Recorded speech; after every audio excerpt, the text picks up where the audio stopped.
గుడికి వచ్చాను. అక్క వాళ్ళు బియ్యం వస్తారు.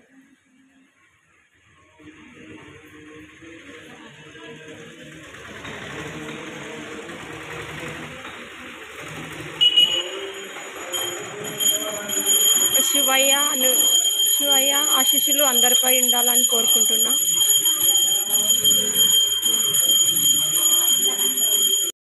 ఆ దుర్గమ్మ ఆశీర్వాదం అందరికీ ఉండాలని కోరుకుంటున్నా. అందరూ బాగుండాలి, అందులో నేనుండాలి. ఈ అక్క వాళ్ళు అయితే బియ్యం పోశారు. అమ్మ ఆశీస్సులు. మా అక్క వాళ్ళు కుంకుమార్చన ఇటం చేశారు. అలాగే ఒడి బియ్యం గిటం పోశారు. ఆ దుర్గమ్మ ఆశీర్వాదం ఎల్లప్పుడూ అందరిపై ఉండాలని కోరుకుంటున్నా. ఆ శివయ్య ఆశీర్వాదం గిటంగా మనకి అందరికీ ఆ శివయ్య ఆశీర్వాదం ఎప్పుడూ ఉండాలి. అక్క వాళ్ళైతే పోశారు. నేను ఈటంగా వచ్చాను, అందులోకి నేను ఈటంగా పోసాను చెప్పా.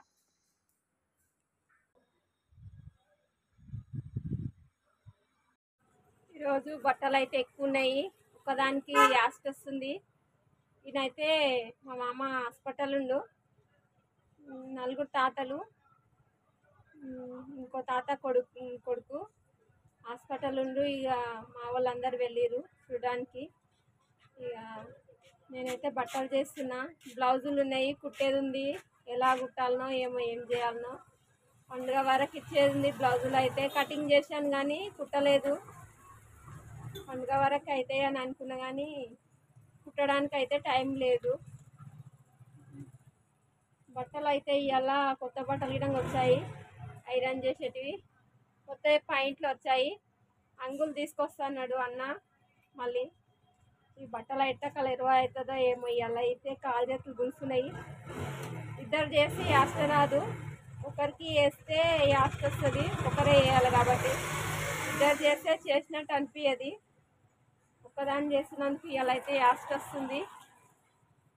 మా అమ్మని చూడడానికి అయితే వెళ్ళిరు. వేరే హాస్పిటల్ పంపిస్తామన్నారంట.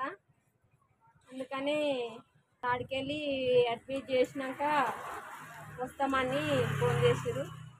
బట్టలు అవుతున్నాయి, చేయాలి. మా అమ్మకు మంచిగా కావాలని కోరుకుంటున్నా. శివయ్యకి అందరూ బాగుండాలి, అందులో నేనుండాలి. ఏదైనా విషయం తెలిస్తే అసలు పని చేయబుద్ధి కాదు, తిండి తినాలనిపించదు. ఎందుకో ఏమో. ఎవరికైనా బాధ కలుగుతుందంటే అరే అని బాధ అనిపిస్తుంటుంది మనసుకి.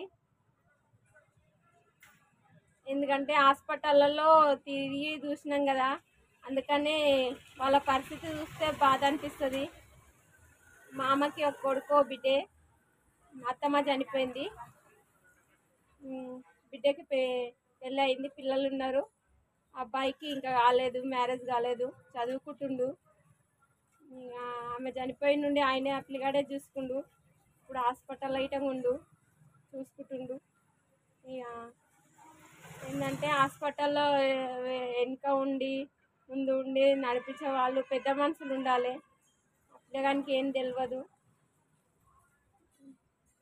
మా అమ్మకు మంచిగా కావాలని కోరుకుంటున్నా. హాస్పిటల్లో తిరిగే వాళ్ళకే తెలుస్తుంది ఎలా ఉంటుంది అనేది. అనుభవించిన వాళ్ళకే తెలుస్తుంది. ఆ పరిస్థితులు వస్తే తట్టుకోలేము. హాస్పిటల్లో ఏదైనా రావచ్చు కానీ హాస్పిటల్లో మాత్రం ఉండొద్దు.